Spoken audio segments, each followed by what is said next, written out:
आज की वीडियो में हम ये कवर करेंगे कि कोई भी एक इवेंट के लिए स्टैमिना कैसे बढ़ाते हैं।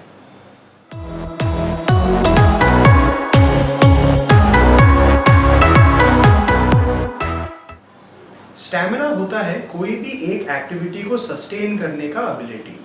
फॉर एग्जाम्पल, कितने देर तक आप रनिंग कर सकते हो या कितने देर तक आप साइकिलिंग कर सकते हो। सबसे बड़ा चीज़ आपको ये ध्यान में रखना पड़ेगा कि स्टैमिना बहुत स्पेसिफिक होता है। यानी फॉर एग्जाम्पल, अगर आप अपना साइकिलिंग डिस्टेंस को बढ़ा रहे हो सकता है कि आपके रनिंग इंड्योरेंस पे कोई असर ना पड़े। हो सकता है कि रनिंग का कैपेसिटी बढ़ाने से आपको स्विमिंग पे कोई असर ना पड़े। ये बहुत कॉमन होता है क्योंकि एक्चुअली जो अडेप्टेशंस है जिससे आपकी इंड्योरेंस बढ़ती है वो सिर्फ एक चीज़ में होती है, जिसके वजह से हमको ध्यान से एक पर्टिकुलर स्टैमिना का एरिया पर फोकस करना पड़ता है अगर हम एक्चुअल इम्प्रूवमेंट चाहते हैं। जो स्टैमिना है ये एक्चुअली 3 चीज़ों पर डिपेंड करता है जो हम अभी आगे कवर करेंगे। अगर आप जनरल ट्रेनिंग के बारे में और जानना चाहते हो और कैसे एक्चुअली पूरा प्लान को डिज़ाइन करते हैं ये समझना चाहते हो, हमारे एडवांस पर्सनल ट्रेनर कोर्स को जाकर पढ़िए। उसमें ये सारे चीज़ काफ़ी डिटेल में कवर किए गए हैं। पहला चीज़ जो हमारा स्टैमिना को इन्फ्लुएंस करता है वो है एरोबिक बेस, यानी कार्डियोवास्कुलर फिटनेस। बेसिकली ये है कि एक टाइम पे हार्ट कितना ब्लड पंप कर सकता है, हमारे वेन्स और आर्टरीज कितना ब्लड को हैंडल कर पाते हैं और ये ब्लड कितना अच्छी तरीके से हमारे मसल्स तक पहुंचता है। साथ में इसमें लंग कैपेसिटी भी आ जाती है। तो एरोबिक कैपेसिटी को बढ़ाने के लिए हमको सबसे पहले ये देखना पड़ेगा कि करंट एथलीट का क्या एरोबिक फिटनेस है। बेसिकली हम लोग रेस्टिंग हार्ट रेट के हिसाब से देखते हैं। अगर रेस्टिंग हार्ट रेट 75 से ऊपर है, इसका ये मतलब है कि डेली एरोबिक वर्क करना पड़ेगा। अगर रेस्टिंग हार्ट रेट 60 to 75 के बीच में है तो फिर हफ्ते में 4 बार करना चाहिए, और अगर 60 से कम है तो हफ्ते में 2 बार करना चाहिए। एरोबिक वर्क करने का प्रॉपर तरीका होता है कि मैक्सिमम हार्ट रेट जो होता है 220 माइनस एज इन ईयर्स का 60 to 80% के हार्ट रेट पर हमको 10 to 30 मिनट्स का एक्सरसाइज करना चाहिए। ये एक्सरसाइज ऐसे कोई एक्सरसाइज के साथ करना चाहिए जो जॉइंट्स पे लोड ना डाले, जैसे incline treadmill walking, cycling, 2-legged skipping या स्विमिंग। स्टैमिना को इन्फ्लुएंस करने वाला सेकंड फैक्टर है स्किल।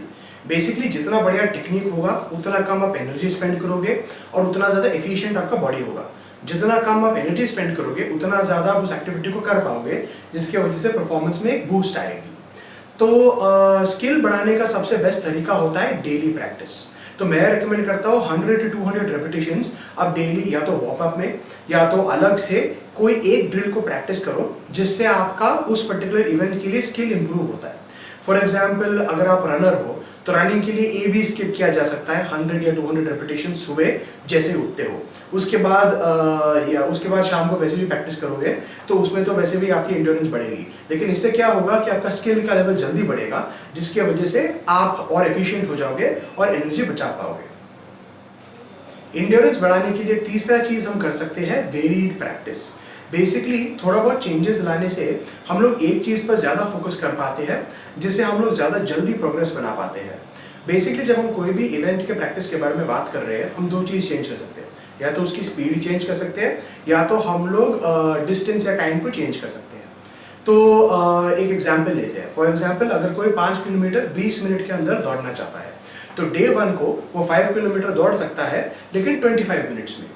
डे 2 को वो 3 किलोमीटर दौड़ेगा लेकिन टोटल 20 मिनट्स अभी भी टाइम देंगे, तो थोड़ा स्लो रनिंग कर रहा है। फिर तीसरा दिन को कर सकते हैं कि हम 3 किलोमीटर दौड़ेंगे लेकिन कोशिश करेंगे कि उसको 10 मिनट में करें, जो रिक्वायर्ड स्पीड है उससे ज़्यादा स्पीड पे दौड़ रहे हैं। ऐसे एक दिन को हम लोग ज़्यादा डिस्टेंस के लिए काम कर रहे हैं, एक दिन हम ज़्यादा स्पीड के लिए काम कर रहे हैं, एक दिन हम ज़्यादा पेसिंग के लिए काम कर रहे हैं। तो अलग अलग दिन को अलग अलग चीज़ को टारगेट करके हम लोग ज़्यादा अच्छे तरीके से स्टैमिना को इम्प्रूव कर पाते हैं। आज के वीडियो के कॉन्सेप्ट्स को थोड़ा रिवाइज करते हैं। सबसे पहले हमको स्टैमिना बढ़ाने के लिए एरोबिक बेस बनाना पड़ेगा। जिनका जितना खराब एरोबिक बेस है उतना ज़्यादा इसकी इंपॉर्टेंस हो जाती है, क्योंकि ये सारी स्टैमिना का फाउंडेशन है। सेकंड चीज़ है, हमको टेक्निक को सही करना पड़ेगा और एक्स्ट्रा प्रैक्टिस करनी पड़ेगी। थर्ड चीज़ है, जो मेन प्रैक्टिस है उसमें थोड़ा वेरिएशन इंट्रोड्यूस करना चाहिए ताकि हम लोग एक चीज़ पर ज़्यादा फोकस कर सकते हैं। अगर आपको आज का वीडियो पसंद आया तो लाइक कीजिए और शेयर कीजिए और चैनल को सब्सक्राइब कीजिए। इस प्रकार के एजुकेशनल वीडियोस हम डेली अपलोड करते हैं। अगर आपके कोई डाउट्स या क्वेरीज है, प्लीज़ कमेंट सेक्शन में पोस्ट कीजिए ताकि हम लोग कोशिश करेंगे कि उसको अगले वीडियो में आंसर कर लें। अगर आप डेली ट्रेनिंग और न्यूट्रिशन टिप्स चाहते हो, हमारे इंस्टाग्राम हैंडल पे जाओ। अगर आप फिटनेस इंडस्ट्री का बेस्ट एजुकेशन चाहते हो तो हमारे वेबसाइट पे जाइए, जहां पर अभी हमारे पास nutrition and supplementation course available है। Thank you and have a great day.